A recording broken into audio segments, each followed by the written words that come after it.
Hello and welcome to Kelly's Anesthesia Tips. This morning I picked up on something that was a query I was tagged in. So I want to share some resources with those of you who may be new to billing, particularly for CRNAs.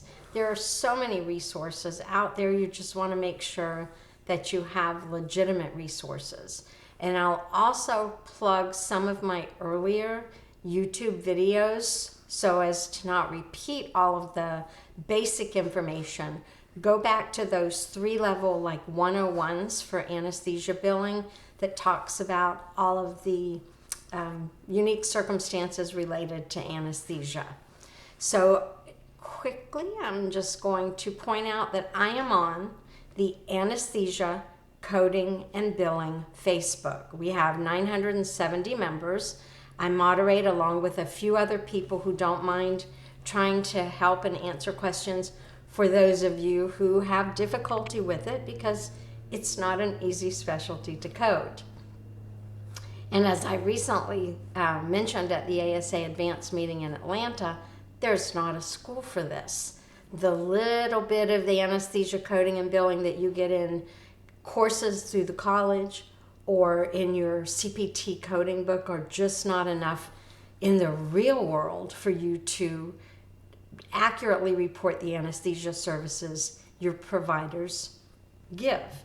And part of that is because there are so many different unique scenarios. There are care team billing scenarios. There are physicians, anesthesiologists who work just by themselves. There are CRNAs who work by themselves, and things vary from state to state. So I'm going to start by first showing where I'm tagged. Here on the AAPC Face group, which I don't think I'm even a member of, but boy, their reach is a lot further. And you'll notice it's because there are so many other specialties. So this particular question is any tips for coding anesthesia? Send a how-to video. So I responded because the article I wrote was almost 20 years ago.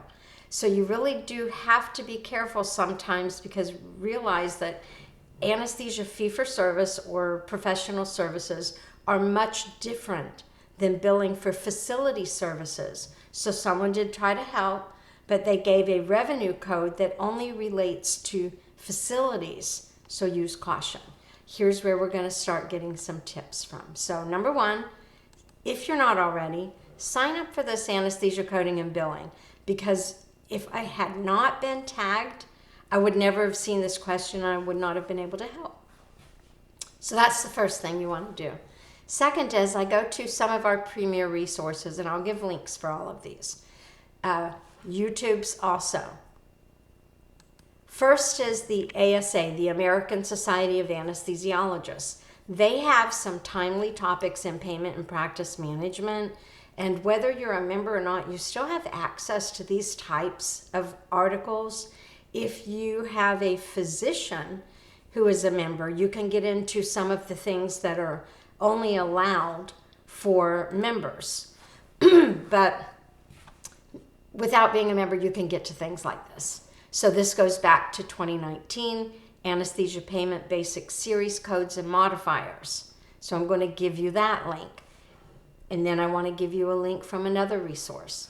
It's the American Association of Nurse Anesthesiology, or American Association of Nurse Anesthetists, whichever you want to call it.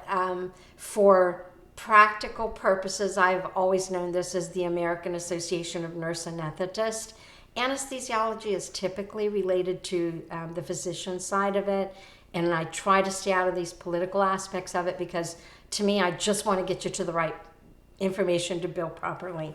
So I did kind of go through this in the AANA, and it gives good information as well. I'll tag this for you. I'll hyperlink it in the YouTube video description.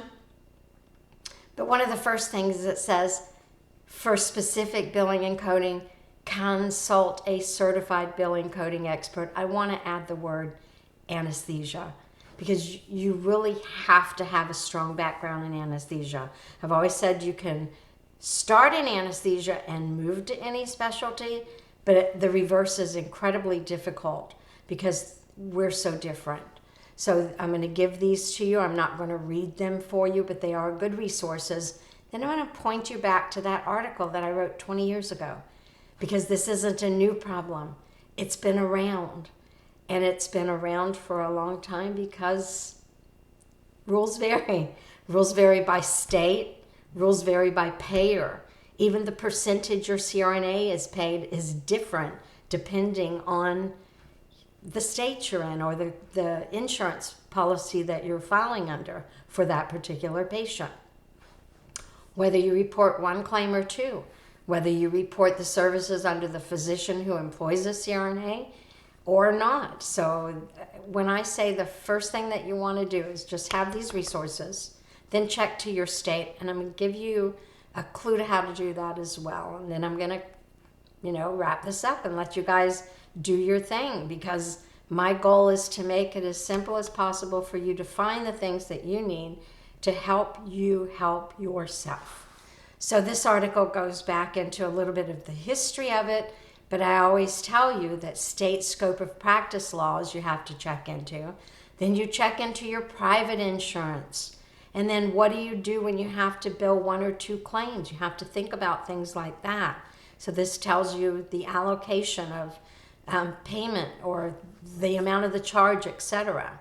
And then clues to be able to determine whether you're billing one claim or two, and what not to do about the Q6 modifier unless you have some specific guidance from a particular payer.